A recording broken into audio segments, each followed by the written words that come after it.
Alrighty, ladies and gentlemen, welcome to another edition of Hawaii Commercial Kitchen's Technical Assistance Workshops in partnership with Ho'ola Farms, also the Hilo Food Hub, and Hawaii Farm to Car.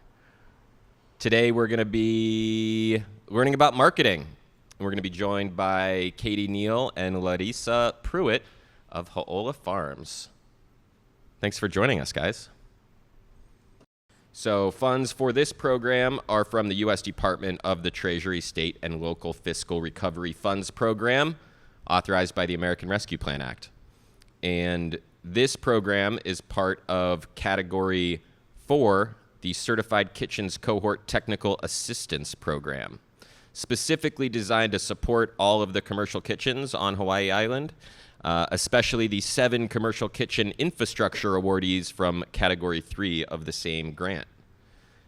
And that includes Kohala Food Hub, Hawaii Ulu Cooperative, Touching the Earth Farm, Liko Lehua, the Moho Kitchen in Hawaiian Acres, Onamea Farm Hub, Kua o Kana Ue, and Hamakua Coast Premium. Actually, shout out Hamakua Coast Premium. They did not get funding under the grant. However, they are offering their kitchen for rent in Pauilo. So if you are up Hamakua and you need a commercial kitchen, you guys got options. You got Hamakua Coast Premium. They're open for business. And you also have Kohala Food Hub and Touching the Earth in Hawaii. So in addition to these workshops, Hawaii Commercial Kitchens is also offering technical assistance to food-related businesses in Hawaii County that have been in operation since March 1st of 2020. And those technical assistance services include business coaching, financial planning, HACCP plans, personnel management, marketing, permitting, and commercial kitchens. Next month, our workshop is on capitalization, featuring Dr. Brett Carey, who is our financial planning consultant. And finally, shout out to Ho'ola Veteran Services, Ho'ola Farms, the Hilo Food Hub, Hawaii Farm to Car. This workshop is happening at Hawaii Farm to Car. And if you do need a commercial kitchen in Hilo, I highly recommend checking out the Hilo Food Hub, hilofoodhub.com. I'm going to pass it to Katie Neal. Hi, I'm Katie Neal. I'm the Director of Communications at Ho'ola Farms. And crazy enough, I've been there for about going on over 4 years. I've been doing communications and marketing for about 10 years now, from social media, marketing agencies, tech startups. Marketing is interesting because you're selling something. Like you're trying to, I don't want to say manipulate, but you're very tailored and specific content and copy to try to get them to do what you want them to do. So when you're not really passionate about that topic, it's hard to do it. So I was at this point where I was like, do I still want to do marketing? So I started working part-time and volunteering at Hawaii Farm to Car because I really loved health and I was really interested in the fruits and vegetables that are grown here in Hawaii. And I didn't know, like, to this day, there's still like fruits and vegetables that come in that I've never heard of. And Anthony, being the fruit specialist, he's a great coworker for me to have because he'll educate me on them too.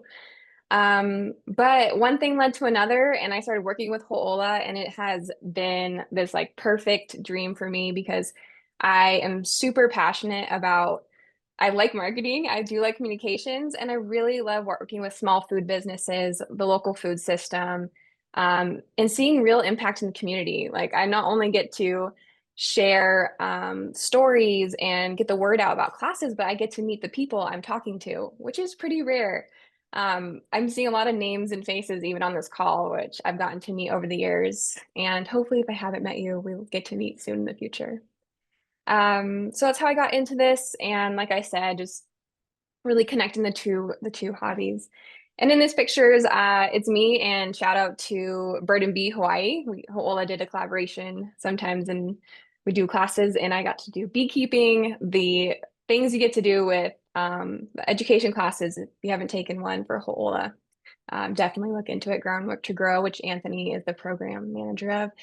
And in the right is my little family. So that's my husband. And I have now an 11-month-old baby. He'll be 1 in September. So if you hear crying, I hope you don't, but that would be him. But he's taking a nap, so I think we're good. And I will probably talk too long, so I'll pass. Nice. Thanks, Katie. We will pass it to Larissa. All right, I'm Larissa Pruitt. I'm a marketing and social media specialist at Ho'ola, so I'm helping with specifically the Hawaiʻi Farm to Car social media. I too started here as a volunteer. I live up in Mountain View and was working remote as a project manager, and I was getting quite lonely out there. So I was like, I need to make real friends, not just my chickens and dogs.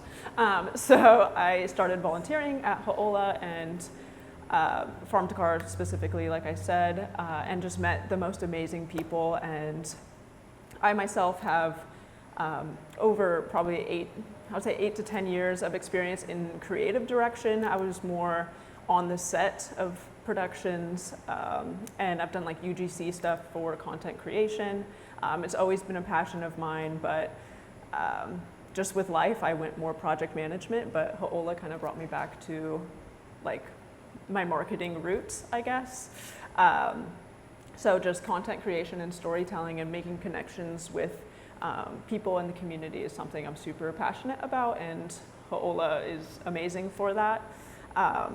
More about my personal life, I'm currently building a homestead, and I just have a passion for self-sustainability and supporting small businesses and local businesses, which is why I want to help everybody out here, because I think it's a beautiful thing to be self-sufficient, and it's something that I believe a lot of people want to strive for. They just don't know how to get there because it is very overwhelming, especially in a field like marketing where things change so quickly and the culture is constantly changing, and just it can be very overwhelming. So helping out any way that I could is what I'm here for and what I want to be doing. So yeah.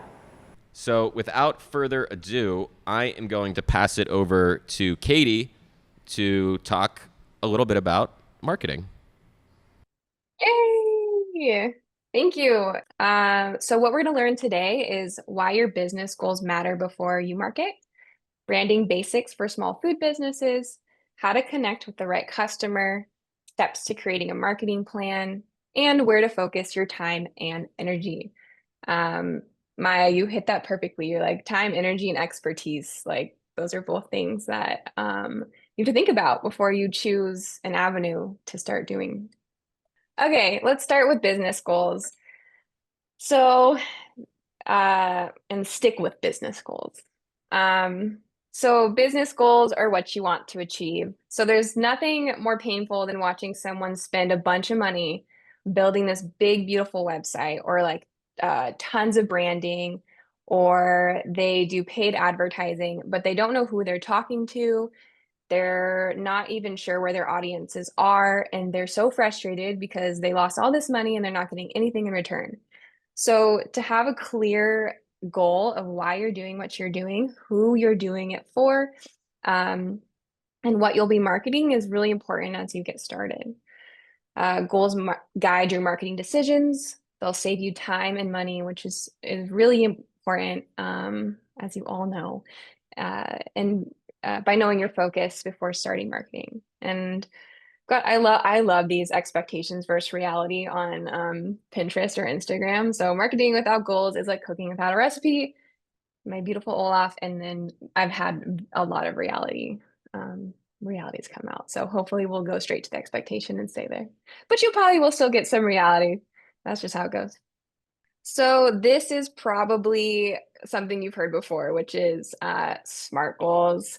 And you don't have to be, I mean, obviously it's great to be, use a SMART goal, and let's go over them. So a SMART goal is specific, make your goal specific and narrow, more effective for planning, measurable, make your goal something that you can see progress and measure, achievable. Honestly, for your first few goals, make them like super achievable because there's no better feeling in gaining momentum than accomplishing your goals. Even if it's like my goal by Christmas is to get into one farmer's market. And you did it and you're like, nice, next I'm going to get two. So make sure that you get those wins. Relevant, so align with your long-term plans and time-based. So give yourself, I don't know about you, but if I have a due date, I am way more likely to do it. So time-based. So SMART goals are the recipe. They give you clear steps and a finish line. And you know what? Get as like close as you can to a SMART goal. You don't have to get like, oh, I just really get stuck on the M. Okay, pass it. But like just the key here is start with something that is clear. So here's an example. Say you are a small food business selling cookies and the holidays are coming up and your goal is to get into 4 local farmers markets or events, craft fairs within 3 months and sell at least 50 cookies at each market. Because that is how much money you need to make in order to either just pay for the business or make a profit, hopefully making a profit. So specific, get into 4 farmers markets and sell cookies. Measurable, 50 cookies. Achievable, so this is going to be kind of up to you if it's achievable. 4 markets, 50 cookies. This cookie person feels like this is super doable. Relevant because the goal is to expand and grow the business and is time bound. So in 3 months. Okay, so moving on into branding. So branding is really important. It sounds like most of you have food businesses or just businesses in general. And if you don't, that's totally fine. This is a good place to learn too. Branding is a part of marketing, but I would say it's its own section. It's its own piece to the story, literally the story. So it's who you are and how you make people feel about you. Branding is how your business looks, feels, sounds, and it can include logos, packaging, color, fonts, tone of voice. It builds your recognition and trust.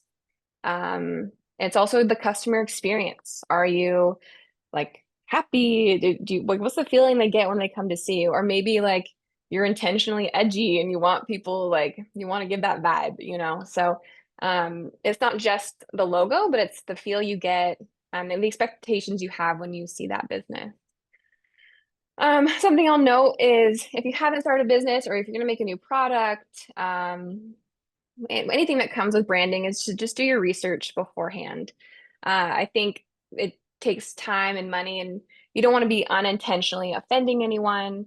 You want to make sure your brand aligns with your values, and brands resonate when they're most authentic. So if you're looking into your branding and creating it or boosting it or editing it, you're going to use certain images or words. Make sure you do some research. Is this mine to use? And get feedback from people. So these are 3 big familiar stores here on Hawaii Island. KTA, the local bookstore, Safeway. You can buy a potato at all of these, but I bet you can look at those logos and think of different experiences you'd have going and getting that potato. So I was looking into all of those. So KTA, which I didn't know, has been around since 1916. I don't know if like, and their tagline is a long time supermarket providing local produce, seafood, meats, plus baked goods. The Localvore, there about us is Localvore is a general market and food hub that uplifts Hawaii's food producers and craftspeople and connects our community with an entirely local selections of goods, gifts, and groceries. And Safeway is so big, it's sort like I don't even it's hard to even find a mission statement, but this is their about, which is Safeway Inc. is an American supermarket chain that provides grocery items, food, and just general merchandise and special departments. And they also highlight their pharmacy and Starbucks, so it's like the mega. But yeah, so branding is really important in your business and your marketing. And like I said, please feel free to add questions. I'd love to highlight Megan of Uproot Origin. She is also our Hilo Food Hub manager. Hopefully some of you guys have had an experience with Megan. She is a rock star, and I really appreciate her branding, which I 90% sure she does all herself. And I've gotten to the joy of working with her on some things. So when you talk about a brand, and when I mean like beyond the logo, Megan and Upper Origin stand for so much more than just this. Well, let me start with what she has. It is a concentrated turmeric elixir. It's so powerful. If you haven't had a sip of it, you absolutely should. It'll make you like feel healthy like the second you take a sip of it. But she stands for serving her community. She wants to support Hawaii growing farmers with her products, and that helps with the content she makes. So this bottom right corner is her Instagram. She shares, beautiful photos that like zen and healthy. She shares pictures with her farmers to highlight them. She has herself at events. She's constantly at community events. And then she's also highlighting her friends and partners, small businesses within the community, like Lava Meets Leslie, who just opened in downtown. Shout out, Leslie. Okay, so along with branding is a brand kit. Do you need one? Sounds like a lot. I would say you do, but it doesn't need to be this big, beautiful. It should, I mean, one day, but if you're just starting out, I think the most important thing is to just go through these items, see what you have, and then as you get them, keep them organized. So what can go in something like this? You can simply put this in. I use a lot of Google services, so like Google Docs, but if you have just like notes or a word window, just one central location, so your business name, some, about us. So tell me about your business, why you started, your logo, 2 or 3 brand colors. I can't tell you how frustrating it is if you don't save, it's called a hex code.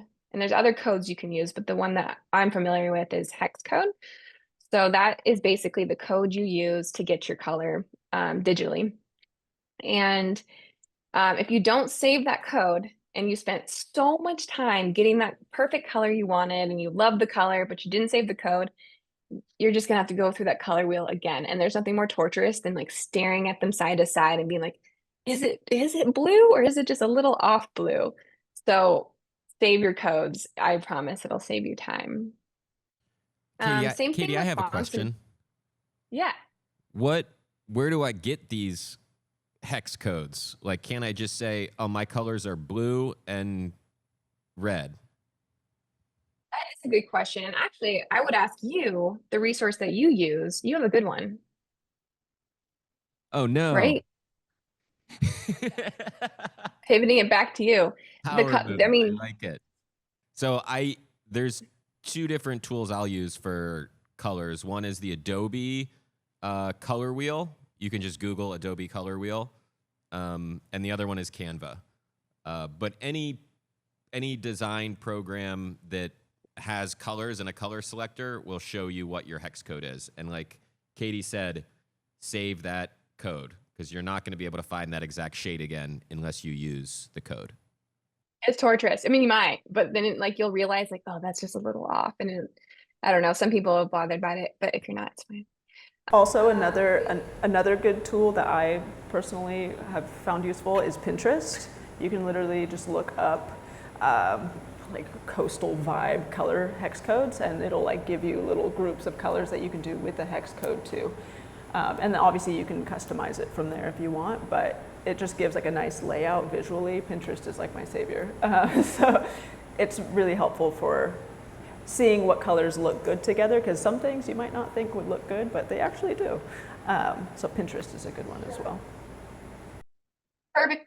So if you want me to say hex code one more time, I'm just kidding, I won't. Okay, let's move on. So we got colors, and then fonts and typography are pretty important. You wouldn't think so, but as you look you don't know till you know. If someone's using a ton of different fonts in something and changes often, consistency is what you're going for. So pick two or three. One could be your title, and then two could be like your subtext, or maybe you just have like a fun one you use, but try to keep them, try to write them down, what the fonts are. And some other advice is if you plan on using Canva, I just love Canva. I'm sure we'll talk about it a bunch in this talk, but I found fonts that were in Canva because you know what the bummer is when you fall in love with the font and then you realize in all the design you're doing, the design software you're using doesn't have your font. So then you have to try to find something that looks similar. So if you're starting from scratch, I would start with using, like if you're going to use Canva for design, try to pick a font that is in there already. Your brand voice is important. So are you friendly? Are you educational? Are you funny? Are you weird? I don't, like there's something to like who you are and how you talk, and even just putting that into like a few words, getting that down of like who are we? What do we sound like? That's helpful. Product photos, especially if you're doing food. If you have the budget or time, or even iPhones are pretty great these days, it's good to have them on hand and saved. I can't tell you how many times I've worked with people and I'm trying to create something for them, and we're digging around trying to find that photo they love and they don't know where it is. It's deep in their email, or it's a screenshot of a of something, so the format's weird. Try to if you get photos done, like keep them in the original format. PNG, JPEG's great, uh, in an organized folder so you can access them easily. Brand messaging, so you're probably going to have to write about your business at one point, whether that's your bio, your social media header. Someone might ask for you to provide that if you're going to an event so they can write it up. You don't want to have to do that over and over again. So if you're already creating this doc, what I like to do is really helpful is I have a 10-word, you don't need to do this, but it saves you time, like a 10-word, 50-word, 100-word about us, what we do, who we are. So you don't have to retype it every time, and you stay consistent. So a nice copy and paste of your brand messaging is great. We're all about saving time and energy and efficiency here. All right, marketing 101. So I get this often, but I really feel like branding and marketing are their own thing, but they obviously come together. So you want to tell your story to the right people, and then you want to say it the right way. So marketing is what you do to reach and engage customers. It includes your social media, events, emails, word of mouth. It shares your brand and supports your business goals. So you do all of the back work, and that's why it's nice to have it in one location. So when you need to do the actions of putting it on social media, I need to make a flyer, I need to make a website, you can pull from your branding to make those things happen, and stay consistent in all the marketing that you do. So let's tie this together. I like to look at this like three pieces. One, what are your business goals? If you don't have business goals, what are you marketing? So be clear about what you want. The branding is who you are. Don't get too stuck on it. I think some people spend a lot of time and money on branding, which is important, but just get something out there, and you can always I don't want to say you have to rebrand, but you can add to it. You can add colors, I think what's really important is getting started and marketing. And the more you get out there and you start doing it, you'll get feedback and you'll learn. But don't get too caught up, and don't not go to an event or not start selling because you're not sure you want to build this big brand kit. Simple is okay. Okay, so this might seem like a lot, but I think going through these steps as an exercise really helps highlight pieces of your marketing that need improvement or where to start. You don't have to have the answers to all these. And when we go, after we go through these, we'll do a worksheet together. But these are some things, these are some steps to marketing that I think really help you get a clear understanding of a direction to go. So let's just go ahead and go through it.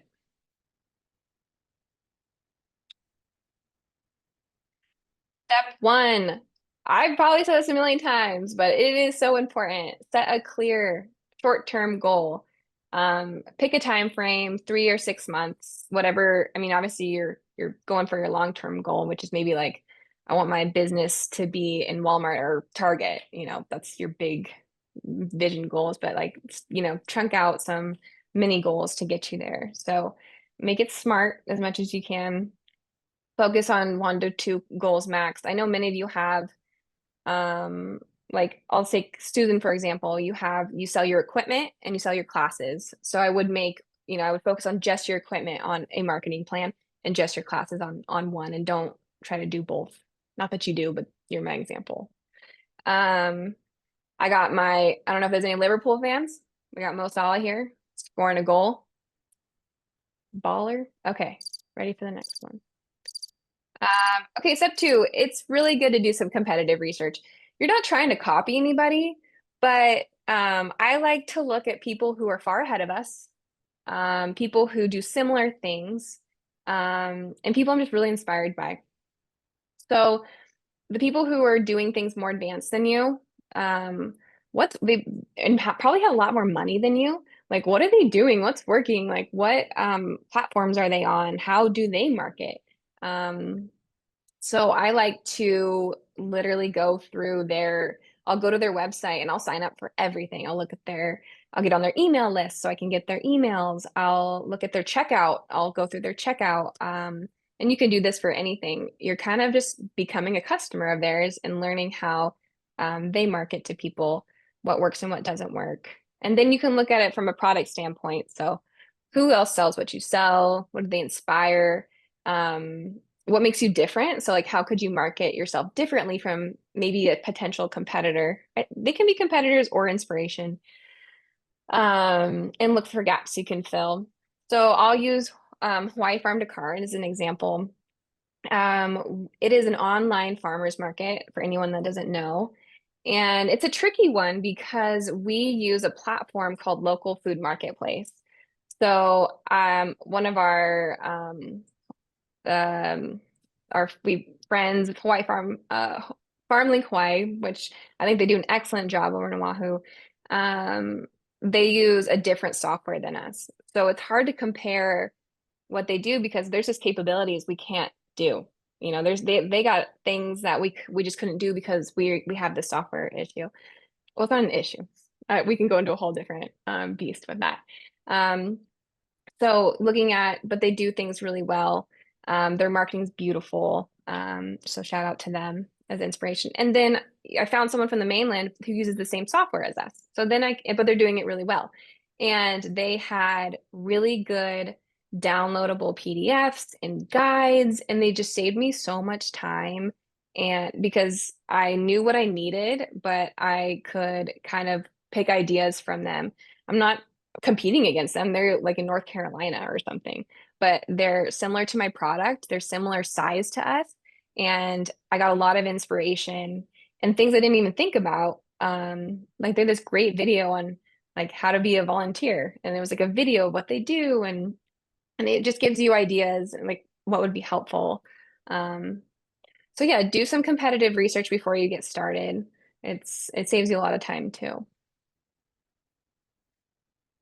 Know your audience. This is so important. It's like, who are you talking to? What are you saying? You know why you started your business, but who's coming to your business and why? Where do they spend their time online or in person? I think something that I've learned, especially in Hilo, printed media, radio ads, they go a long way with businesses. And even like you think everything as a marketer, you're always trying to keep up with the new digital, what's happening. But it was kind of refreshing to see that printed advertising is still working. And that was just because I had to get to know our audiences and where they were. So what problems are you trying to solve for them? What do they value? Price, quality, convenience. A tip I have is so either you've been in business for a long time and you have reviews and you can read them, or your competitor has a lot of reviews, but so what are people saying? Like why did they come to you? Like you can think they come to you because you've got like for farm to car, I'll give this example is I assumed they were coming because they wanted to support small farmers, and they do. But I did a survey to like learn more with our customers, and their number one reason I think was convenience. And I don't think I was using the word convenience that much. I think it was all about, supporting local farmers, which, brings them in. But if you can learn the language for why it was convenience and fresh, like it was really the food's so fresh, versus going from somewhere from like one of the short stores that mostly bring stuff from the mainland, so it takes longer. So you can assume they're doing things for a reason, but ask them, talk to them, or read reviews online. Hear what the people are saying. I always say if someone's saying it more than 3 times, then it must resonate. Um, so I started changing our messaging a bit on our website and on our social to add in those words of like, this is convenient and fresh and supports local farmers. So speak their language the best that you can. I like Booch Bar. They're our neighbors. Well, their facilities are neighbors where some of you are right now. The Booch Bar, fresh, local, healthy. So they got their words. This is who we are. Living food for living folks. And if you haven't been to the restaurant, you definitely should. It is high quality, beautiful food, and delicious. So shouts out to the Booch Bar and their kombucha we sell on Farm to Car as well. Okay, this is one of my favorite exercises. Like maybe it's because this is how my brain works, but it takes your customer goes through this journey with you. And then I don't know if anyone's ever seen this, but when you market to somebody and how you market will hit them at different times. So let's go through this. So number one is the awareness. And these are questions to ask yourself, and this will open up areas in your marketing that maybe are low-hanging fruit. Like, oh, I didn't realize I could be adding in this area. So awareness is how do people hear about you? What is the first time they literally like hear your name, set eyes on you? Is it at a farmer's market where they meet you? Did they see you on social media? Did they stumble upon your website? Are you on Google? Do you have a Google search? Are you on a radio ad? So what marketing tools are you doing that people notice you for the first time?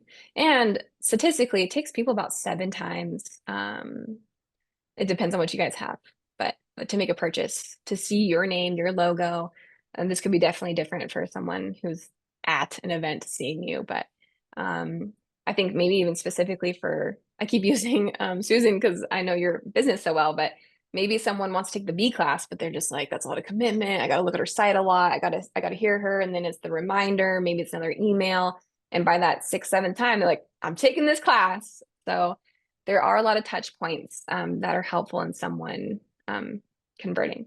But let's keep going. So they hear about you. Let's just say they saw you on social media.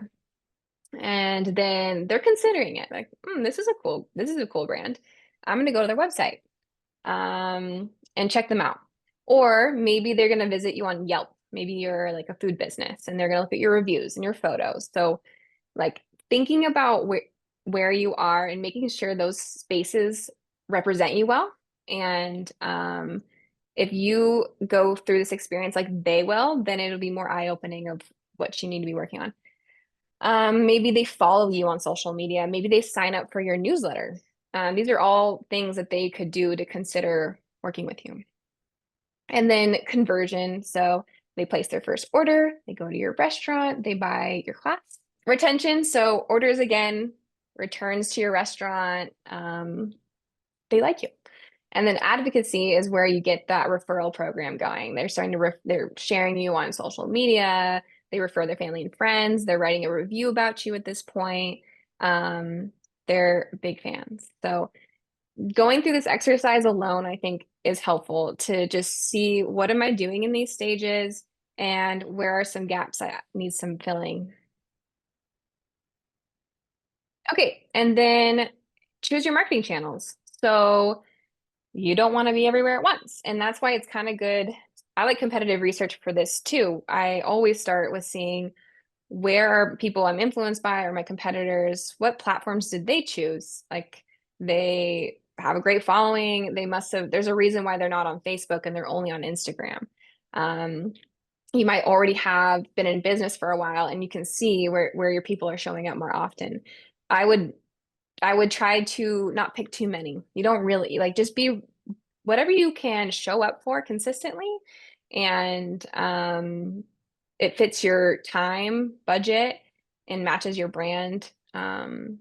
Those things that's how you would choose. And again, yeah, you don't have to be everywhere, but choose a couple spaces. With social media, don't get stuck on like the likes and the follows. Just show up and get your branding out there because they're seeing you for the first time sometimes on those platforms. Okay, so develop your content and messaging. So now you kind of know who you are through your branding. You know who your audience is. You're always going to be learning more about who your audience is, but you have an idea. And that is so much more helpful on what content to make. So I'm going to shout out another Hilo Food Hub member, Toasty Dogs. I think they do a wonderful job on their social media. Pick 2 or 3 categories or 4. They're a food truck. So they let people know where they're going to be at. They do their schedule and menu. He's comfortable on camera, so he'll show his face and say where they're at. And great branding. I mean, toasty dogs. And I don't know if you looked at those dogs closely, but they look toasty. So they do a great job out in the community, and they also do, highlight other companies out there. So pick things that align with your goals, 2 or 3 topics, and things that are easy for you to do in real time. Like if it's not easy for you to do, you're not going to do it. So if graphics are a challenge, don't make graphics. If it's easier, if you're comfortable with your face, just throw your face up there. Like, hey, this is what we're doing. So pick 2 things, one that will resonate with your community, but also like what's easy for you to do. Consistency absolutely beats posting every day. Budget, time, and money. Decide how much time you have. So, you're running a small business. Can you be doing reels every day? Do you even need to be doing it? Do you, what is going to give you the most effect for, I don't want to say least amount of time, but marketing is very important to get, if you're not marketing, how are people going to know you exist? But it is important to decide how much time you can commit to it. Do you want to hire someone to do it? Can you delegate? Maybe you got a cousin or a friend who really enjoys doing these things and can help you check off some of your list. And here's my meme of small business owners. Small business owners, new ideas, social medias, customer orders, savings, recessions, and then more material that you ordered to do. So try to narrow it down and before you overcommit. And it's all learning. And then analyze and adjust. So review monthly. What worked? What did not work? What needs tweaking? Marketing is like cooking. I keep using my cooking example. Taste, adjust, and keep going. This is something I'd probably do if I was working with someone one-on-one, is run through what they currently have going on. And then I think the most helpful thing is to walk away with action steps. So we're going to go through those eight steps to a marketing plan. And then at the very end, we'll highlight, here's 5, based on your goal, here's some 5 things you can do to make a difference. And if you don't, well, first of all, do we have anyone that would like to have us use your business as an example? Okay.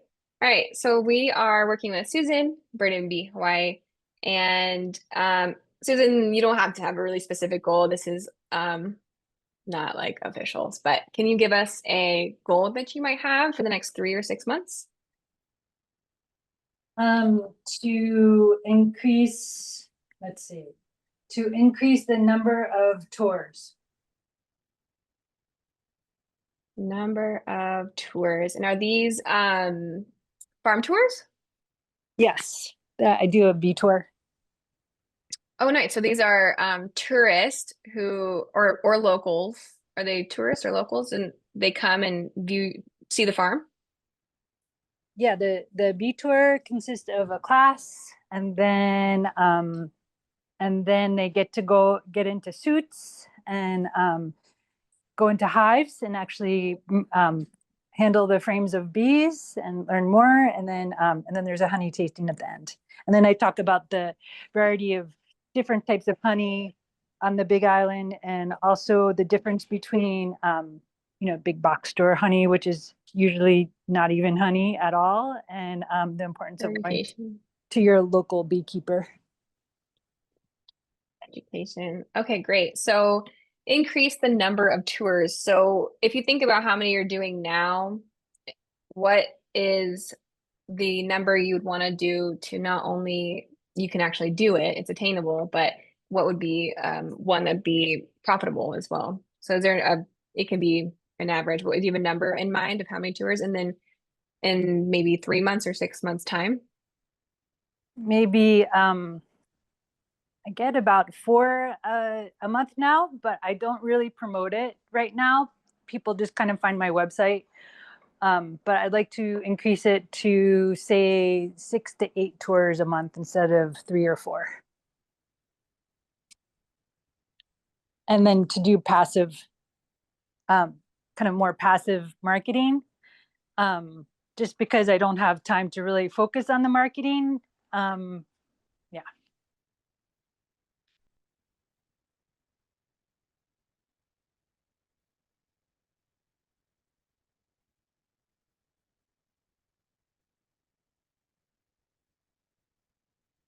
Okay, great. That's perfect. And so why are you choosing the tours? Why is this something that would be valuable to increase? There's certain times of the year, especially November through January, where there's like a drop off. I don't do my classes, and people are kind of focusing on the holidays and not focusing on themselves doing their beekeeping.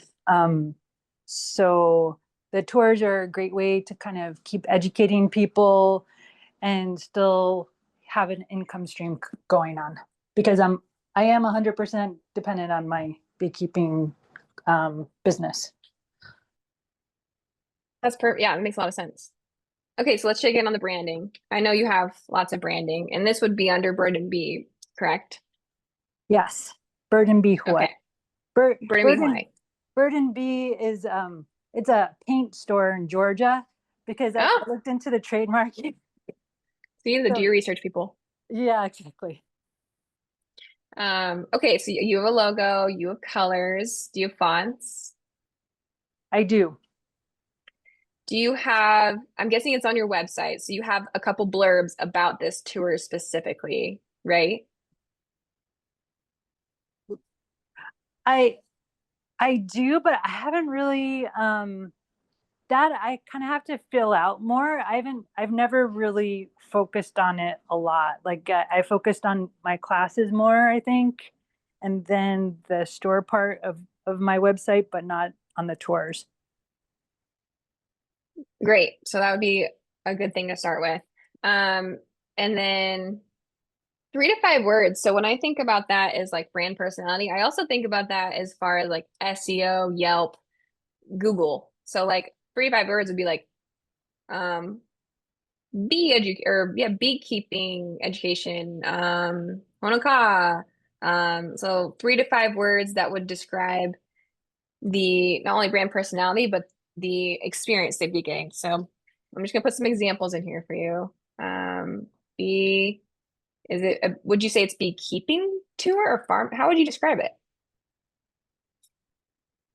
I think it'd be Bee Inquisitive tour, or just a honeybee education tour, because I tell people up front that if you take this tour, that doesn't mean that you're ready to keep bees. It's an introduction to what honeybees are and what they do. So here's a good thing to do too. Look up keywords, just Google it. beekeeping tour in Hawaii, what comes up? And AI will show you some keywords. So honey and bee tour, you are sharing honey and you do have bees. And this doesn't have to be, you can have more specific in your about, but doing a simple Google search will go a long way with using some keywords for people to find you. And that is also where we might get in today, but AI is helpful on that. So would a honey and bee tour represent what you're doing? Sure. Yes. See, the word honey, I wouldn't I mean, I don't really focus on honey until the end, but people really like the tasting part. And it gets people excited about the tour because if I said it's just like you're just learning the basics of beekeeping, that I think that's a very limited group, but I kind of have filled it out so everybody is engaged, all different ages and all different interests. Yeah. Perfect. So like a combo of, what it is, what you're doing, and then some keywords that will bring them in. And then once they get to your site, they can learn more about exactly what it is. But hitting those keywords to bring them, the awareness of like, I want to click on her site are things to think about. And then, sorry, I'm going to move quickly because I don't want to totally take over Ladisa's time, but do you have any images of people at I know you do, but do you have anything at this tour or people in the act of being at the tour available? Yes, I do. I have a lot. And Great. I have a lot of videos, and you know that. And I don't know how to really leverage all of the media that I have. And I'm not sure if anyone else has that problem. Like you get too much media almost, and you're not really sure how to. Totally. Yes. That is a thing. Too much media is a thing. And do you have it in an organized location? Your fonts, logos, brand, just branding in general? Canva. Great. Canva's great. Told you guys I'd mention it a lot. Okay, so what needs updating? Go through this list. I think some more descriptions about the tours and more keywords about the tours would be something that would be helpful. Have you looked at have you done any research? Have you Googled beekeeping tours in Hawaii? Have you seen how other people describe it and bring people into their tours? I have. There on this island, there's Big Island Bees, which do a totally different tour because it's much shorter and it's just a different experience. People just kind of walk up to a screen and there's like a 10 or 20-minute talk. But what they have going for them is they had like all these professionally produced videos of the people at Big Island Bees speaking, and it looks very professional. And I don't feel like I have the funds to do that kind of production. It's just me. And I mean, I have this cache of different images that people have been sending me over the years, but I feel like what they did probably cost a few $1,000s, and I don't necessarily have that to put in my marketing right now. So their strength is high quality marketing, I guess. We can go in more detail, but your secret sauce or your difference is you're actually getting in a bee suit. Like you're actually like doing the thing. Like and that seems unique. Yes. And then I know this is like a side note, but I have other farms in the area, like the vanilla farm and the cacao farm, that also do tours. And every time I kind of bump into those folks, we talk about having like a hui together and having kind of like a pass where people can enjoy all the tours together, but we just never have done it. So that's also an option, I think, in this area. Yeah, that's been great to think about. But I think this would be a good exercise too, because you don't always need the best high quality things. If you can understand why, just do more research on even asking past participants why they chose you as the beekeeper, and then really use those images. So say they really like that you get to be in the suit, they get to taste local honey, they get educated on it, and it's the exact amount of hours they'll be doing it. So if they're visiting, it's like, I only want to be doing this for, 2 hours, 3 hours, or they want to pay for a full day. But if you can tailor those those things you do different, you don't have to spend a ton of money. And hopefully that is why this worksheet will be helpful for some of you, because marketing doesn't always have to be super expensive. The more you can get clear on who you're talking to and what they're looking from you and what you do well, hopefully less time and money you'll have to spend. So that would definitely, and sorry, Susan, we can get way more into this, and I'm happy to talk through this even more because I started this off the call, but I'm going to keep it going. So your target audience, are they mostly tourists? Are they locals? Who are they? I get both. So I get people that even come in for birthdays with people, with friends. Cute. That's a great idea. Yeah. Or I also have some community groups that come like senior groups.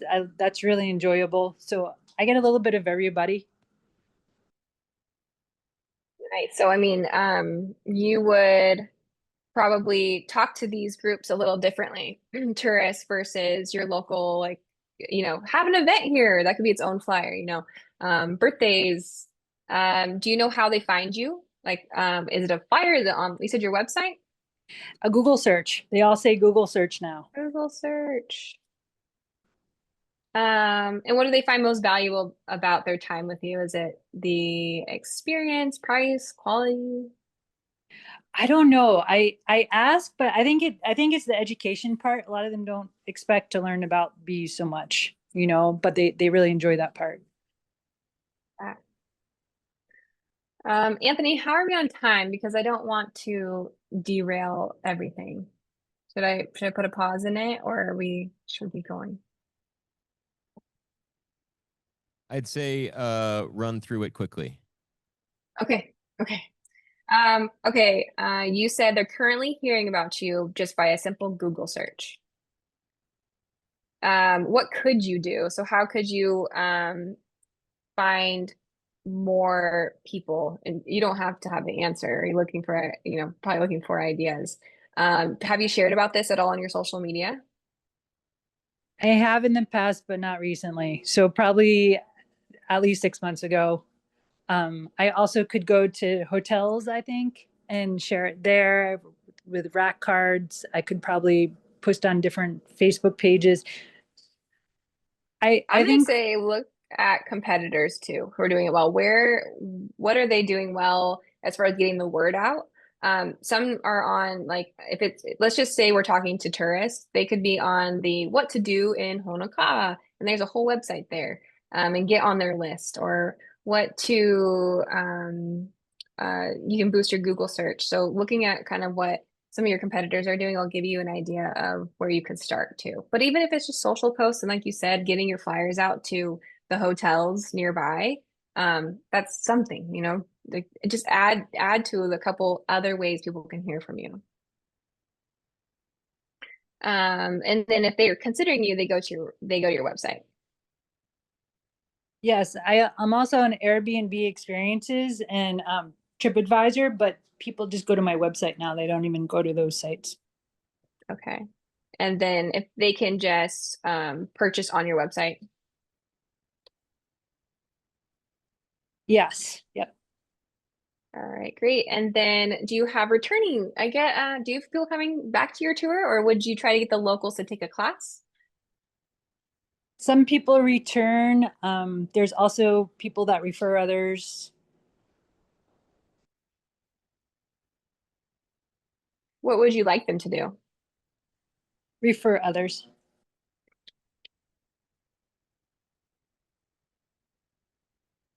And then the loyalty essentially would be refer, and then they probably want some Google reviews or Yelp or TripAdvisor. So where is this specific business most sought after? Do the people look it up on TripAdvisor mostly?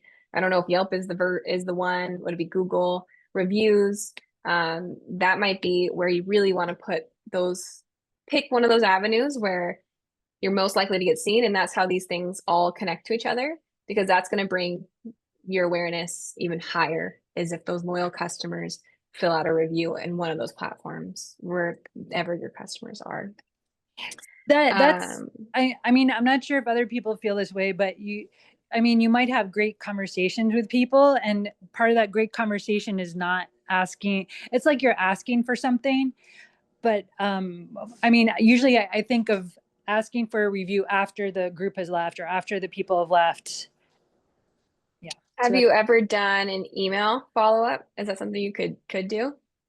I have thought about that, and it's like another step, another thing to do. I did get these cards that have QR codes that you're supposed to, you're supposed to put out for people, and then they're supposed to be able to just scan them. I'm not sure if anyone else has done that on a tour, but you scan them Great right. idea. And I was gonna offer like a little jar of honey or something in exchange for feedback on Google, but I just haven't gotten to that point. Well, I think that's a great idea. Start there. So an action item, I'm going to add it right now, is to use your postcards. Is it a postcard or is it something they can scan? We have someone in person here, Carrie Yost, is waving her examples in the air. Yeah, I have a card that I have a card with a QR code that I have, but I just haven't posted. Again, it's just like one more stamp. Not having it, it's using it. I hear you. Right. So yeah, like some of this is just, I think too, if we can like simplify, like here's 3 things to do that will make a big difference. I feel like it's more tangible to do. So you have them. Your challenge and your due date is your next tour is to use them and test it and see how it works. Because it sounds like you need more people, you need more eyes that you even have this, that it even exists. And how you're going to get that is reviews, because it sounds like people are finding you on Google. So you have a great idea, you have it done, and I think the honey is a great incentive too. Okay, and so your top marketing channels, is it social media? Is there a specific one? Facebook and Instagram. Facebook, Instagram, and I would even say you're really good at email. I don't know if it's just to past participants, but I get those quite often. Okay, yes. Would you say that's something? Yeah. Yeah, that'd be marketing. I do that through my website, through Wix. Oh, nice. That's great. Is there a particular reason why you chose these ones?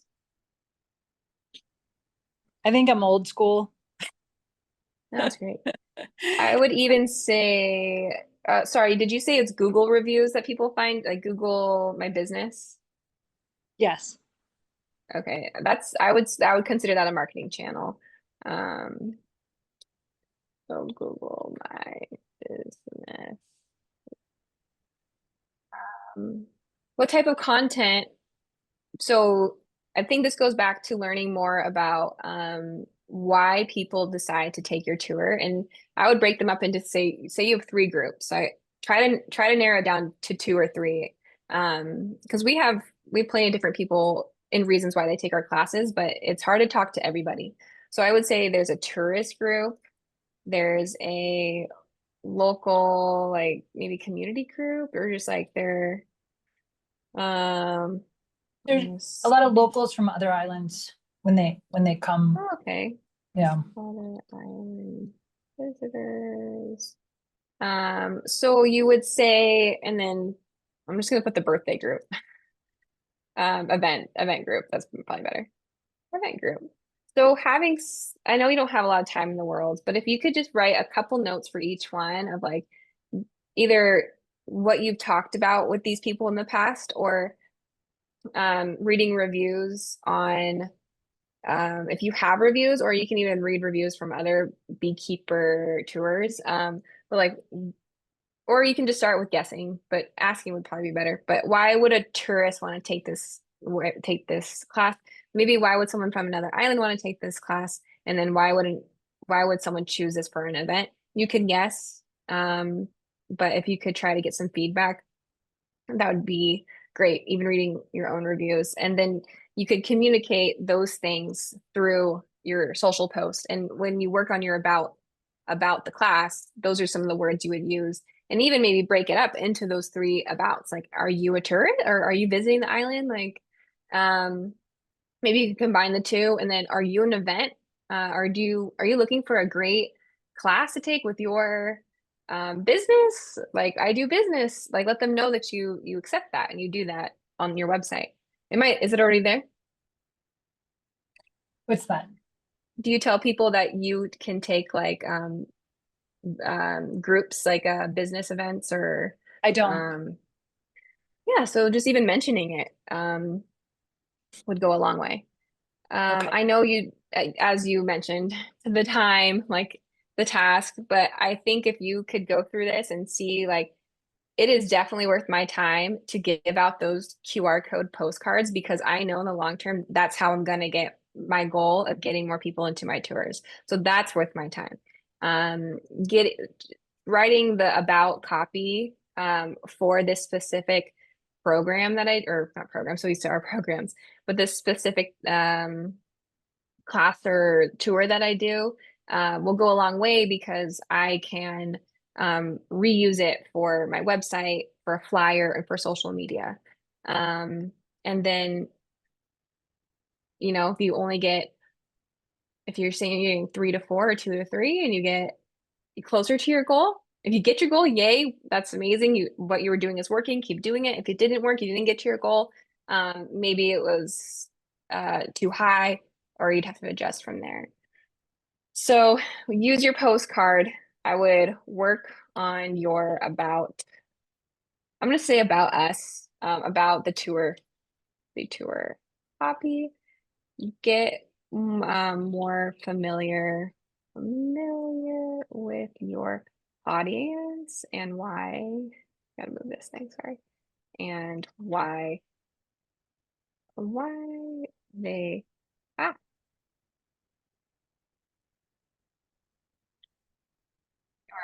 tour. It sounds like you have done very little to market the class. It sounds like when they get to your site, they get more encouraged to take it. So you need more avenues for people to hear about your class, right? Like we talked about getting flyers out to hotels, maybe sharing a more recent post on social media about it. Yes. So create the content about your tour and then share with hotels, such as an example, social media, and send it out in an email because people always have friends and family coming into town and they never know what to do with them. At least I don't. And so, you know, that's if you have people from your classes, you have people from your tours, those are 3 things you could do to boost eyes on the tour. And I always say before you start all your marketing efforts, make sure where you're sending them has the correct information. So if you want to send people to your tour, relook at the copy on there. Maybe you can adjust or add some things that do some competitor research, like, oh, maybe if I add these words, make it really clear that they get to be in these suits and have this experience, they're more likely to take the class. And obviously there's a million more things you could do, but I feel like these are some, I hope, digestible things that could make a big effort in your goal. Yes, thank you so much for your time, Katie. Yeah, so and again, we could go crazy deep dive and maybe one day I hope that we can, but thank you for being my example. And like I said to everybody, you'll talk to a million marketers and there's so many things you could do. But if you can kind of go through this worksheet, if you have time and just kind of get an idea of what you have, what you don't, learn from others, and then just get some goals, like to start doing something. Because if you don't market, no one knows you exist. I hope that was really helpful. And if you have any questions, please, I'd love to hear from you. Please email me. I am virtual right now because my son, yeah, he's hanging out with his grandparents. So I'm in the mainland, so I might not respond for a couple days, but please reach out. Let me know if you like the class, if there's anything you want to hear more of, and hopefully I'll get to meet you in person if I haven't met you before. Beautiful. Thank you, Katie. I don't know if you can hear the applause track, but we gotta We got an applause track. Is it a DJ applause? Yeah. All right, so we're going to switch gears, and we're going to pass it over to Larissa, and we're going to talk a little bit more about websites and social media. Yeah, so like you said, we're going to start with websites. How many of you guys, at least in the room, it sounds like you guys probably have websites for your businesses for the most, yeah, okay. Websites are obviously important, but when do you need one is the big question I feel like we get a lot. A lot of people think of, oh, social media should just be enough. They'll find me there. But social media is great, and I think it's a good start once you have a product and service developed. But a website is that next step. And it's a tool that could really benefit you for retaining customers and just getting customers into, like what Katie mentioned earlier, the buyer's journey. It just funnels people into it more easily. First off, it's 24/7 access to your business. So they might be on your social media, that might be how they find you, but they'll click your link and then they're on your page. And you get to control your message, you get to control your site. Whereas on social media, it's an algorithm. So the algorithm changes all the time. There's always updates, there's improvements. So things might not come across the way you want it to, or you might get lost in the sauce, as I like to say. So on your website, you can control your messaging, which is great. Also, I'm sure there's been times when you find a business and it like links to their Facebook when you find them on Google. And you're like, oh, this like, I don't know how credible it might be. A website just adds that extra layer of trust within a customer or a possible consumer. And it also helps people find you not through social media, because although we are living in like a technical world where social media seems like it's everywhere, there are a lot of people who don't use it. And a lot of people are actually starting to like wean off of the social media too. So having your website is good for Google searches. You know, like think of how many times you've looked up coffee shop in Hilo, you know? This will help them guide that to you if they're not going to be scrolling on Instagram, because the search functions on Instagram are a little bit iffy, again, because of the algorithm. And nowadays, in 2025, there's actually a lot of really affordable options for building websites, and you don't need to be a coder to be able to build a website.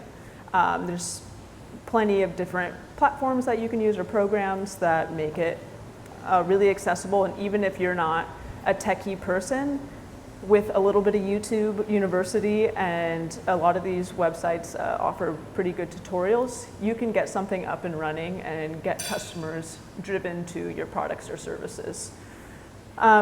Just to name a couple of websites where you can create websites or platforms, I just listed a couple here with their monthly costs. There's a lot more out there, but these are the ones that I most commonly see. Some of them include their domain for the first year, which is a big thing, you know, getting your name, your website domain, you know, the www.hawaiifromdakar or whatever. That's not even the right website, but so yeah, and there's different packages that you can do. So let's say you're not ready to scale up. You're still small, you only have a couple products or services.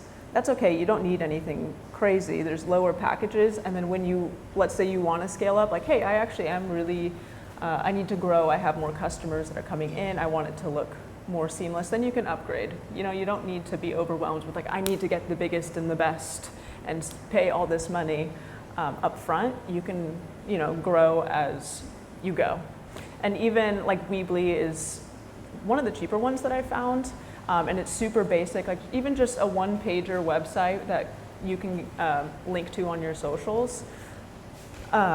With just like your contact information and just a little about you, like it just adds that much more credibility and could just bring so much more traction and help with the buyer's journey into hopefully gaining more customers.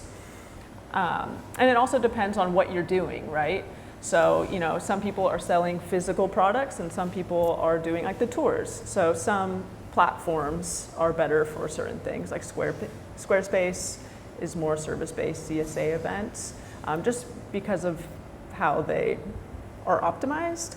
Whereas Shopify is easier and it integrates with other like e-commerce tools and POS systems. So maybe that would be a better option for you. But every business is built different. At the end of the day, it comes down to what you want for your business. So just do your research and don't, I guess, think about it too heavy, but do consider certain aspects of your business. Once you decide on what platform to use, you obviously have to start building it, or you can hire somebody to do it. But if you're going to be doing it yourself, because having somebody else do it can be kind of expensive, but I just want us to think about websites that you visited that resonated with you. Because at the end of the day, we're all consumers and we're all marketers. Even though you guys don't, like maybe you don't have a marketing degree or whatever, we make decisions and we buy things off the shelves almost every day. So we're in our heads, we are making these decisions every day, and a lot of that is done by marketing.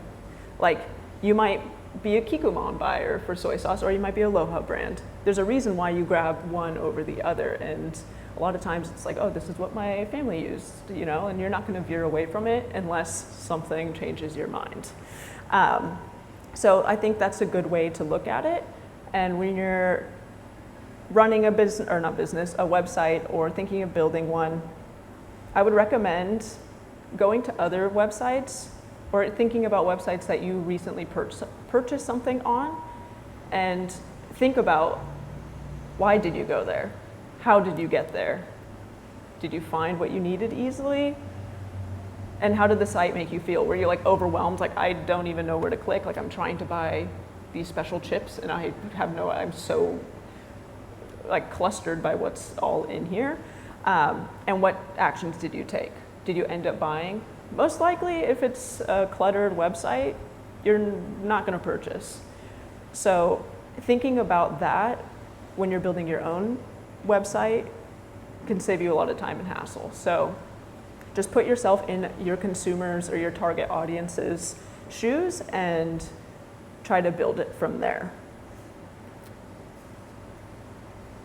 And as Yoda says, powerful your website becomes when user experience you prioritize. So important. Yes. Perfect. And some other things to consider when you're building a website, or if you have a website and you might want to optimize it, maybe you're unsure about what the layout is or you want to improve it. A big one is making sure it's mobile friendly. So when you're working on your website, you're probably on your laptop, at least that's how I am, or a screen, but a study I found says over 60% of users are on their phone, consumers. It might be more than that, honestly. Because a lot of times, you know, you're on social media, and then you're like, oh, what's this? Click there, and then all of a sudden you're on a website, but you're on your phone. So if you build it on your desktop or laptop, it looks great there, but when you click on your iPhone, it's all mushed together, and you're like, okay, this is terrible. Or you click here, and it's linking there. It's just a mess. So making sure it's mobile friendly, a good thing for better experience. Clear call to action. You kind of want to walk your customers, like walk with them. So you want to lead them and hold their hand. Like they see your website, they see your about, or like your mission statement. Right below there, like see new products now, like a link to your products, and you want to guide them through your website. If they just are kind of aimlessly like, what am I reading right now? Then it might confuse them or not get them to where you want them to go.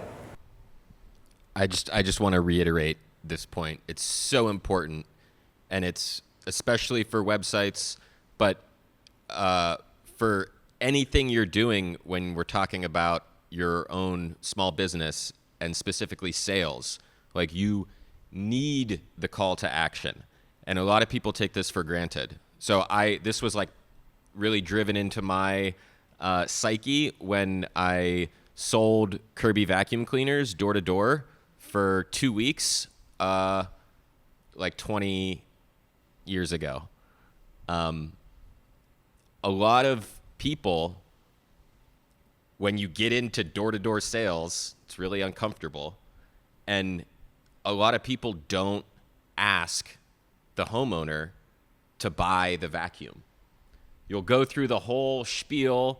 They'll invite you into their house because you have a free promotion where you're going to clean a whole room of their house, and they'll invite you in and you do the whole spiel and you show them the vacuum cleaner, and then you leave.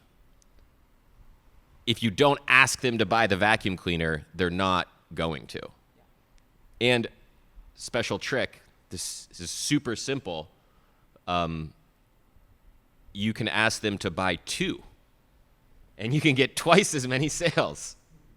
I got an award because I sold 2 vacuum cleaners in one house, and then the same day went to another house and sold 2 vacuum cleaners. All you got to do, if they buy one, they're already a buyer. You're like, oh, do your parents need one? Do you have any brothers or sisters? But moral of the story, call to action. You got to have a big buy button right on the website. Sorry, you just reminded me of my old Kirby days. It deserves a spotlight. I don't want to push any buttons, but I would give you I would give you a sparkle sound that I might break. Back to you.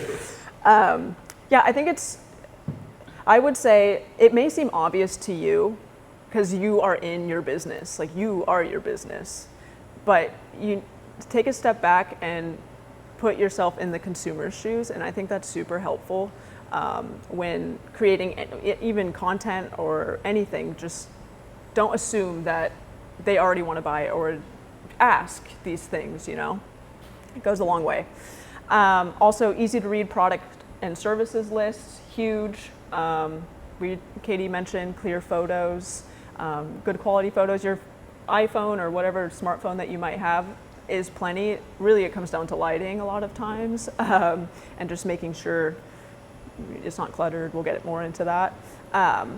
And just a description of it. You could use SEO. I don't know if you guys have heard that term. I feel like it gets thrown around a lot. Search engine optimization. So Katie was mentioning, you know, like the bees, Hilo, honey, or beekeeping. Google searches for that stuff. So it's in the back end of your website. So if you use them within your descriptions and whatnot on your website, it's more likely to be in Google as well. And it's just better user experience. So social proofs are also big. How many of us who orders stuff on Amazon? Where's the second place you go after you look at what the thing is? The reviews. Like, oh yeah, reviews are huge, and they can sway somebody's decision. So if you have positive reviews and testimonials where people have actually purchased from you and have good things to say, include those on your website. Also, it gains traction because there's engagement on your account and there's backlinks from the Google reviews, which makes your Google business or your business show up higher in Google on the algorithm. Okay, is it just me, or does anyone else instantly only read the negative 1-star reviews for a product? I do. And I almost never look at the positive reviews, but one thing that has changed my mind on whether or not to buy a product is when the seller responds to a negative review and does so either graciously and like, hey, thanks for the feedback, sorry that happened, like happy to give you a full refund. Or my favorite is when the person leaving the negative review is just a Johnny Ne'er-do-well, and the person responds and is like, hey, you came into my store and demanded a steak and we don't serve meat, and then you called everybody names, so thanks for your review. Yeah. You gotta stand up for yourself out there. Some people are just have their own opinions, which is fine, but yes, kind of having a response and showing like, okay, yeah, we recognize that, sorry we couldn't meet your needs, but it shows that you're a legitimate business and that you're reliable and you care about your business and its people. Also, contact and location information is important, just where you're at. It also would link to your Google account again, so people can actually find you location-based. So Hilo coffee business or coffee shop, it'll link to the back end for you, the website as well. And bonus, email collection. Emails are slept on. People think that they're old school and they're out of date. It's about social media. Email is huge. Collecting email addresses, even if you don't have a newsletter right now, it's a contact that you have directly with that customer. So, you know, social media, you might post something and it won't show up for somebody for 7 days because the algorithm just takes it that way, unless somebody's actively looking up your page. With email collection, you collect their email. When you like go on a website and a little pop-up comes up and it says, oh, you want 10% off, or you want to be part of our newsletter, you put in your email, great. You can then, when you're launching something, collect those emails and send it directly to all those people. So you have them in the back end. You might not be actively sending out newsletters yet, but when you do get to that point, or if you want to, you have them there. And they might not open it, but they might, and it's directly to their email. So no algorithms or whatnot. And that kind of leads us into social media. So the website is kind of like your storefront. And I would say social media is kind of like your door-to-door salesman, I would kind of say. It helps with the buyer's journey. The step one, it's huge. It increases awareness. And that doesn't mean that you need to go viral in all of your posts or anything like that. But it just helps more people find you. It reinforces your brand personality and story. It kind of gives the customers a look into what you're doing, and you can give a lot more personality and really build on your story. And it's a customer touch point. You know, people can be scrolling at 10 p.m. and you pop up on their screen, and you didn't pay for it or anything. It just, I mean, I guess you took the time to do it, but it's just a good touch point, and it's reminding people like, oh yeah, these people are here. I need to check out their website. Or, oh yeah, I need to place an order. I've been thinking about that. Like Katie mentioned earlier, they say it takes like 7 times for people to see your business or your name to like really consider making a purchase. This adds to that. So it brings people in. It also builds community. If you engage with your followers and you are actively either liking their posts or commenting back when they comment on your posts, people feel a connection. And that's a huge thing. I think with social media especially, it used to be, oh, look at me, look at all these fancy, nice things I'm doing. It's shifted. We want to be more connected to our community, and more authentic relationships want to be built. And this is where we do it in social media. You know, you can collaborate with local influencers or just local members and team up on a post and spread to even more people. And yeah, it also strengthens loyalty.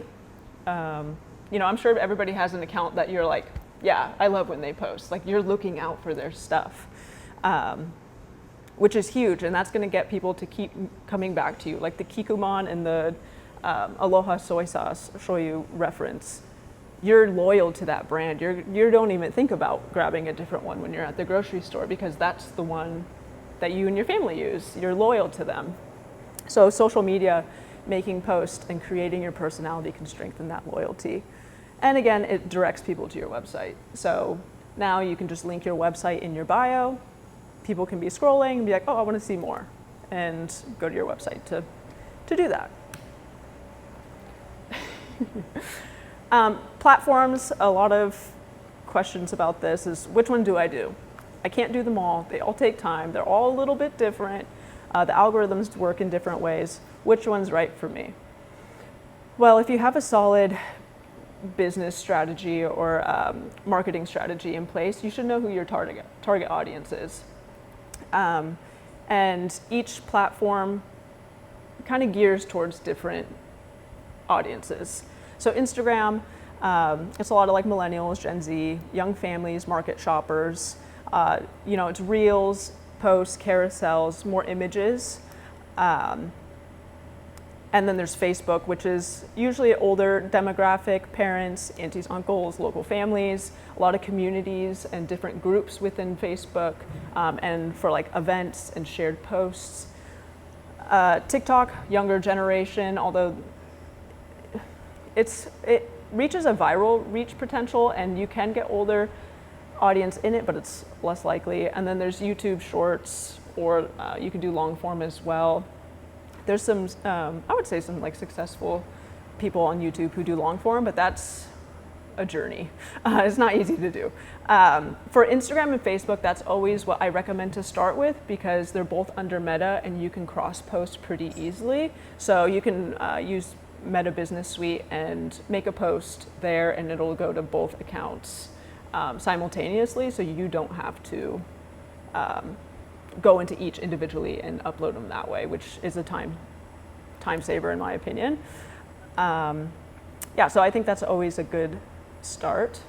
Optimizing your profile. So this goes across really all of the platforms. I'm using Instagram as an example here, using Hawaiʻi Farm to Car. So there's main components on your profile specifically. We have your name, your bio, and links. And then obviously there's your feed. But for the bio portion, or the top portion of, this is the same on Instagram, Facebook, TikTok, YouTube, it's helpful to use keywords in your name. So there's like a character limit that you can have, but in this case, like Hawaiʻi Farm to Car, online farmers market.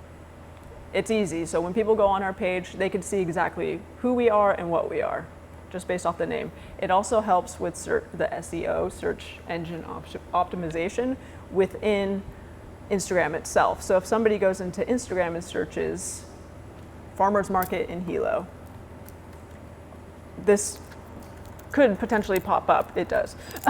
So just putting things like that into the search bar help it pop up higher in the search. Also a bio, a short description of who you are, what you stand for. It kind of goes back to your brand's voice and your tone. You can have something super quirky, like nerdy farmers or something that you feel like encompasses you and your business. In this case, just super straight to the point, we have business hours. I kind of cut out some of it, but just highlighting when we're open, that we accept SNAP and EBT, the bucks, and yeah, just having it straightforward. People don't have to look for it, but this is the information I want people to get when they're on my site specifically. This is very important. And then links underneath. Linktree is a really good tool to use for links. You basically just click into that, and then it could open up other links that you might want your viewers to see. So whether that's your website or an email list, if you want to direct them right to where your tours are going to be held, you can put links directly to that. So it's super helpful, and they don't have to scroll through your post to find it. They know who you are just straight from the get-go.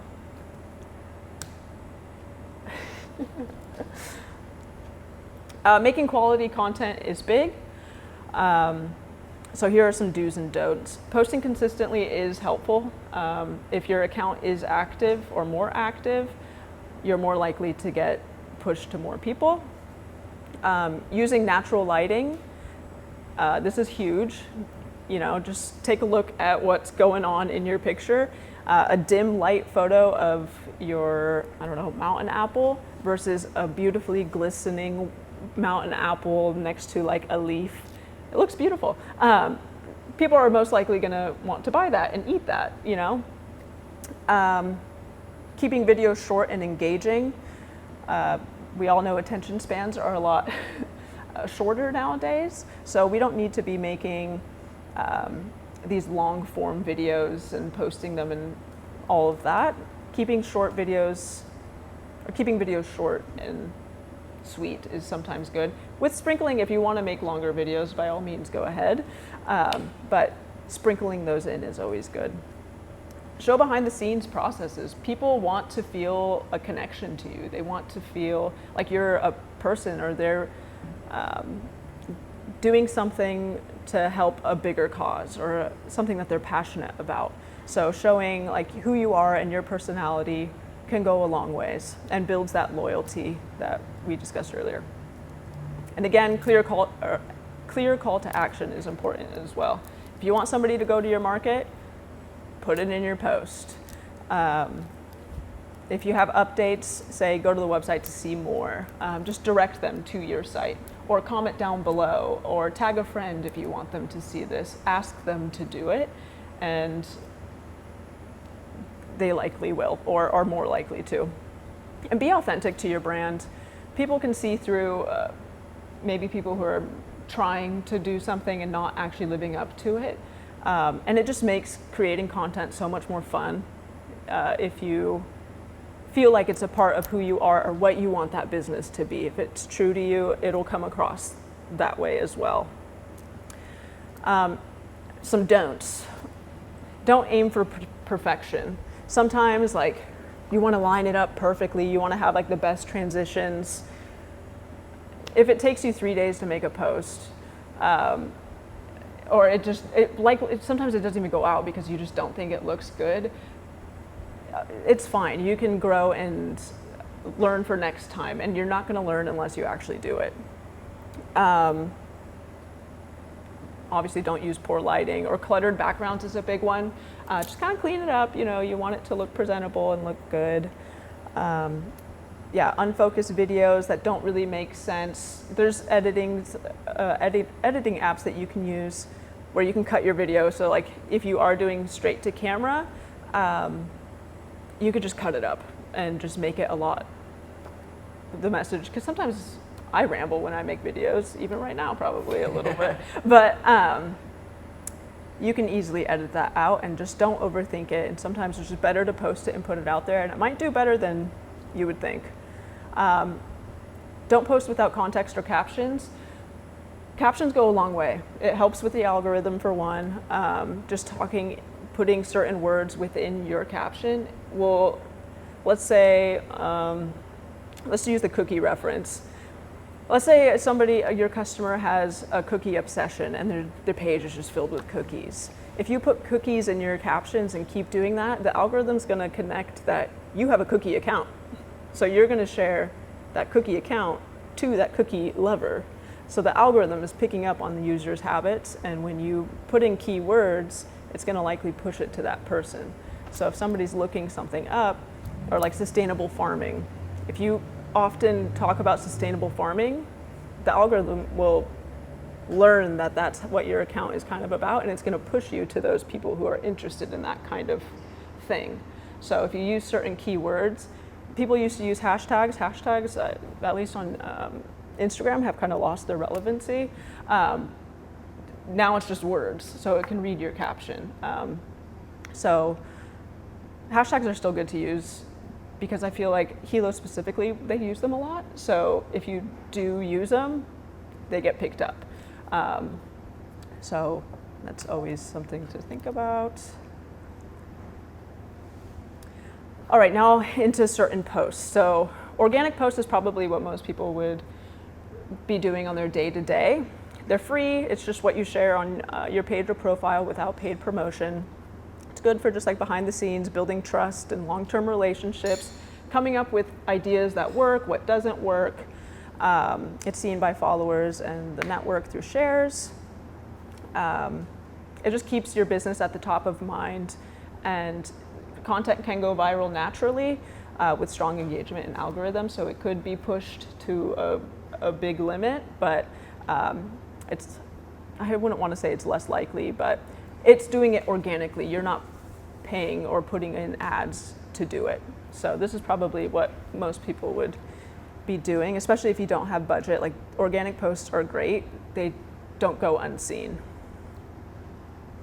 And then there's boosted posts. So basically these are ones that you pay for. Reach new customers beyond your followers. So basically, like in Meta specifically, you can set up a Meta ad where you select your target audience, and you can break it down to their age, their location, their income. There's a bunch of different demographics that you can choose. So let's say you're going to launch, you're hosting like a barbecue or something for your business, and you want people to show up and sign up. You can do a target ad of what your target customer is from your marketing strategy, and put that within the meta ad, and just put in a post. It could be a post that you already created, basically saying like, hey, barbecue on Saturday, this time, be there. And it'll push to those customers or people within that demographic. And some of them start as little as $5 a day. So it's relatively low cost. And usually do, I would say, pretty well if you set it up proper. But I wouldn't say like go spend all your money on Facebook ads and Instagram ads, because also when you do it all the time, it can get like, everybody's like, oh, here's another ad. So I would use them at least to start out with pretty strategically. Also making sure you have your website and have your things before that and your call to actions in place before driving all these people to your account, and then they're like, oh, now what? Like, where do I go? So having that in line before boosted posts, I think, is a good tip. So you get your the biggest ROI on your investment. Tools that make life easier, specifically for social media or content creation. Phone camera, whether it's iPhone, Google, whatever you have. Capturing high quality photos anytime, anywhere is amazing. We all have it in our pocket a lot of times, or at least somewhere nearby. I would take it to your advantage. You don't necessarily need to hire these high-end photographers and whatnot right off the bat. I think maybe down the road it's a good idea just for like really good stuff. But this is a good start. And like I said, we all have access to it. Canva is huge. I don't know if anybody knows what Canva, it sounds like we do. Easily make graphics and flyers and social media posts. You could do anything in it. Personally, I like to kind of bulk make templates because we don't all have time to sit there and play with Canva, because I'm sure you guys do this as well, where I'm like, oh, maybe a little bit to the left, and I'm like working on it for 3 hours. I'm like, this is just taking all my time. It's fun, but I got other things I got to do. So it's good to just create templates where you can plug and play. So if you have, let's say you want to make a post every Friday, like an informational post. Well, make your one-time template in Canva. Maybe have the background be able to pop out. You could just pop a new image in there and then maybe put a little bit different text, and you're good. But the layout stays the same. That's building on your brand image and just your whole branding. It's sticking and making it cohesive. If you have different fonts all the time, different colors, people are going to see your post and be like, I don't know who this is. Exactly, good. So I think Canva is a great tool. There's the free version of it, so it doesn't cost anything to use it, which is amazing. Or you can get the pro account, which I think is like $24 a month. Did it go up? Is it? Okay, well, maybe, I don't know. I have so many different. Okay, $14.99. Again, look at your return on investment. Is it making you money? Maybe. So it might be worth it for you, and it's a business expense. CapCut is another one. I think this is one that people don't really know about. Has anybody tried to make a reel on Instagram? How bad is it? Terrible experience, at least when I use it, depending on, I guess, what you're uploading. CapCut, I found, is really good to use. It doesn't glitch out and throw all your work away that you've been working on for 5 hours. It's really simple. They have really good text and different things that you can do with it.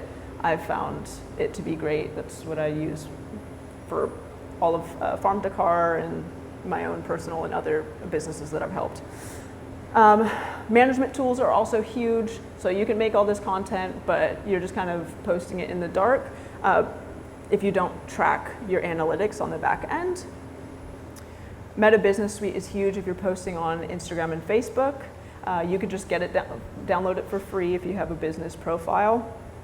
You can see everything in there. You can see who comments on both your Facebook and Instagram accounts.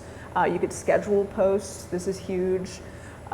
You can respond to messages if people DM you all in one spot without having to be in 2 different apps. You can track the performance of your videos, so see what works well, and you can replicate what works well. If you're doing mostly reels of like your surroundings, and they're getting, let's say, 1,000, 2,000 views. Okay, that's good. And then you post one with a voiceover, and you're actually talking to the camera and speaking, and it gets 10,000 views. Okay, maybe we should post more speaking videos, and we'll see better traction. Our viewers like that more. So it's a great, you can also do ads in Business Suite. The scheduling is huge too. So, you can set a day once a month to batch create content. You can do a whole month's worth of content and schedule them, and you don't ever have to log into Facebook again, unless you want to engage. But you can schedule the date and time that they go in and leave it, let it do its thing. Google Drive is also big, storing and organizing your content, your templates. If you work with multiple people, if you have multiple hands in your socials or like helping with marketing, everything can be housed in one area so that people have access to what you create, so they can make it too if you're like out sick or on vacation or something. Google Sheets is also good for tracking content calendar. If you want to like brainstorm ideas and put them out on a sheet, but you don't want to schedule them yet, Google Sheets is really good for that. Obviously budgets for your ads and all of that. Miscellaneous items, ChatGPT. This may be controversial. We're living in 2025, people. It's a good tool. I think we need to use it with caution. Blow the horns. But it can help a lot. I know a lot of us kind of get in these creative funks where like we can't think of something. You can have ChatGPT help you create captions, brainstorm ideas, research SEO and see what helps in your target market, and explain to it what you want your target audience to be and how you can market to those people specifically in this area or wherever you want to go. I do caution, do your own research as well. Don't just take what it says take it with a grain of salt, because it's not always correct and it's not a human. So we know it might not know a certain cultural or community type issues or perspectives. So I would just read it through and be like, okay, does this actually resonate with our group and what our message is, or do we need to maybe take the idea a little bit and tweak it so it matches who you are as a business. Linktree, another great one. I kind of mentioned it earlier. I'm pretty sure it's free. You can get a paid version of it as well, but I don't really think it's necessary right off the bat. But you can have just simple clickable landing pages to share multiple links from. So it could be anything from your website or like discount code, or I've seen people do like Amazon storefronts. Like let's say there's something that you use a lot of, you can like share with your customers that, or like ebooks, stuff like that. And also we all know YouTube. YouTube is huge for ideas and just DIY assistance, like with your website, or if you see a video that you like on social media and you're like, how did they do that? Like, how did they make that transition? A lot of times it's on YouTube, so you can look it up and find different creative ideas to implement for yourself. There's plenty of tools out there, but these ones are like the tops. Okay, so what is a feasibility study? This is a term that can be used for a number of different things. Today, we're specifically talking about, is your product and your business plan feasible? Can it be done? Right? You could have the best idea in the world, but if you don't have the resources to pull it off, then it's not feasible. So how do you know if your idea can be done? We're going to go over 3 bullet points pretty quickly. Market research, competition analysis, and financial review. If you investigate these 3 items, you'll have a much better comprehensive idea of, is your plan going to work? So industry research and market research, sometimes they're used interchangeably, but I want to specify between the 2 different types, primary research and secondary research. Most people start with secondary research because it's easier. You can Google it, find some government data, read some industry reports, right? Read publications. And this is helpful and it gives you a good idea, but you need to do primary research if you really want to get to know your customers. And primary research, right, that's just you to them. There's no one in between. So you can do that with surveys. Very helpful to have an email list of your customers. You can do that with one-on-one interviewing, just talking to your customers. That can happen at your store. It could happen at a wholesale location. Like I was saying, you can set up and talk to your customers there. Or you could do something fun like a focus group. So this is a product from Sweet Cane Cafe. It is Hawaii grown dehydrated apple banana, 100% apple banana. That's it. Boom. So what I'm going to do is pass this around. And actually, can you? Yeah. Actually, wait, you start, because you weren't expecting this. So a focus group is where you collect a group of consumers, not necessarily your consumers, and then you talk to them about your product. And you ask a number of different questions to learn how customers feel about your product and if they would buy it and why they would buy it, why they wouldn't buy it. And the first question for me, if I'm going to run a focus group, is going to be, how does this product make you feel? Are you asking me? Hungry, honestly. I know, I'm like, oh, my mouth is a little dry. I could use one of these. Yeah, I love apple bananas, so I'm like, heck yes, I would like to open this, but. Okay, so that's a window into a focus group. That's going to be, in my opinion, the most valuable primary research you do. And most people don't do focus groups. So it'll give you a leg up on your competition. Can I add something? Yeah. Surveys to primary research, you can use social media. There's polls that you can do. Let's say you're going to launch something. Ask your followers, hey, would you rather have this or that? Or how do you feel about this? And they can answer through like interactive stories what they'd prefer. So that's a really good tool, and it also boosts your engagement. So that's one way that you can do that. Yeah, that's a good tip. Hey, so speaking of competition, and Katie touched on this briefly, so I'll kind of just cruise through it. Competition analysis.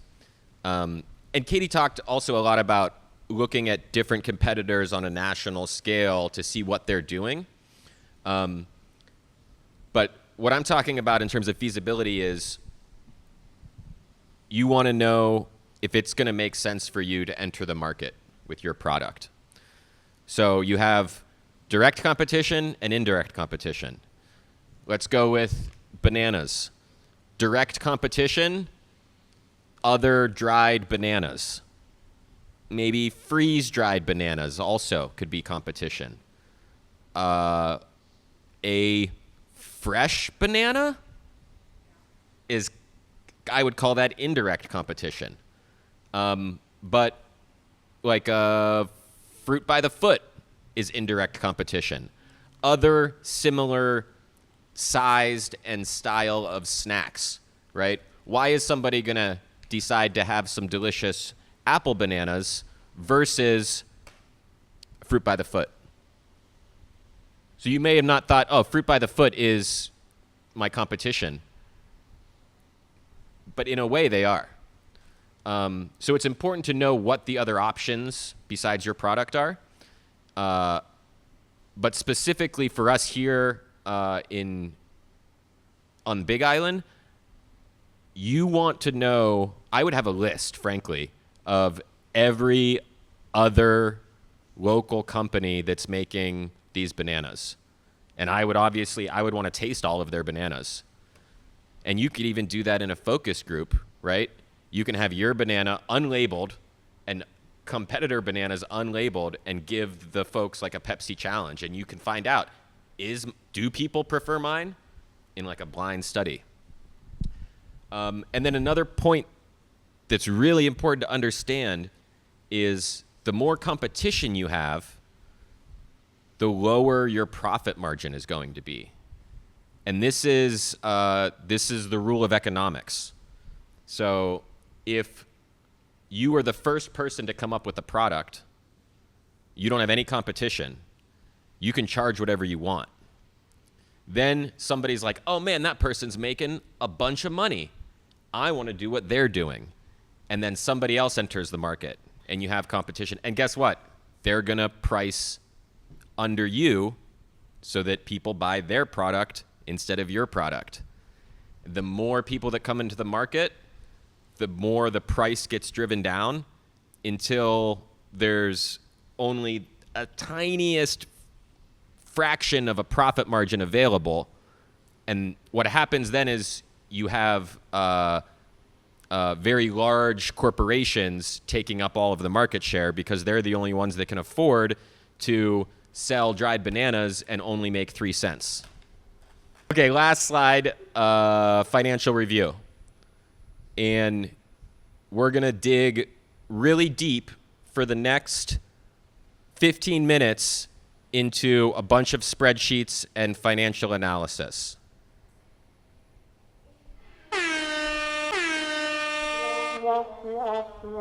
I'm just kidding. This is the last slide. If you want to dig deep into financials, come to the workshop next month. This is your call to action, ladies and gentlemen. Come to the workshop next month for capitalization featuring Dr. Brett Carey, Mary Spadero from Slow Money, and also a representative from First Hawaiian Bank. So your business, your product, what have you, is only going to be feasible if the numbers crunch.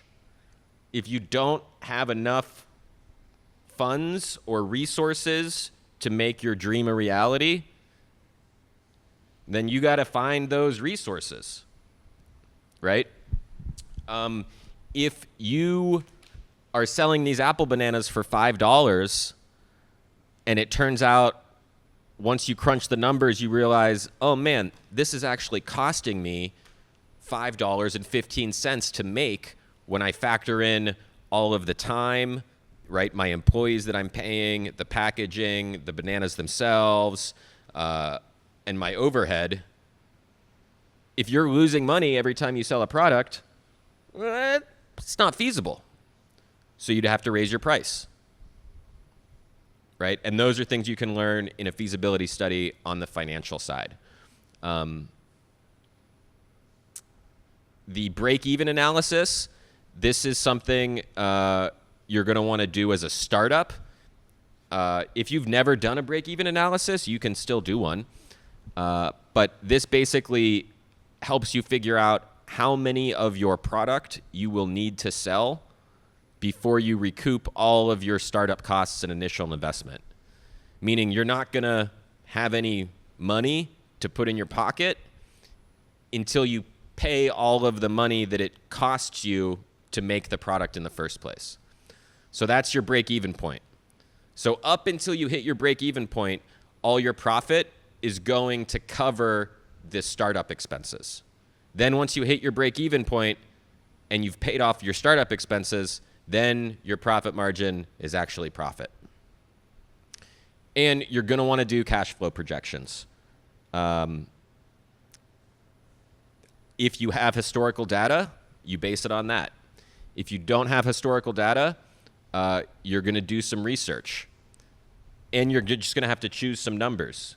You're going to say, all right, this is how many products I think I'm going to sell in 1 month. And then you look at your profit margin. Okay, this is how much that'll make me. And then you project that out, month 2, month 3. If you're confident that you're going to be able to increase your sales, let's say I want to increase my sales 5% every single month, then you add that into your projections. All righty, ladies and gentlemen, I'm going to call that a wrap. Thank you so much for joining us. This has been another episode of Hawaiʻi Commercial Kitchens. That's real applause you hear in the background, ladies and gentlemen.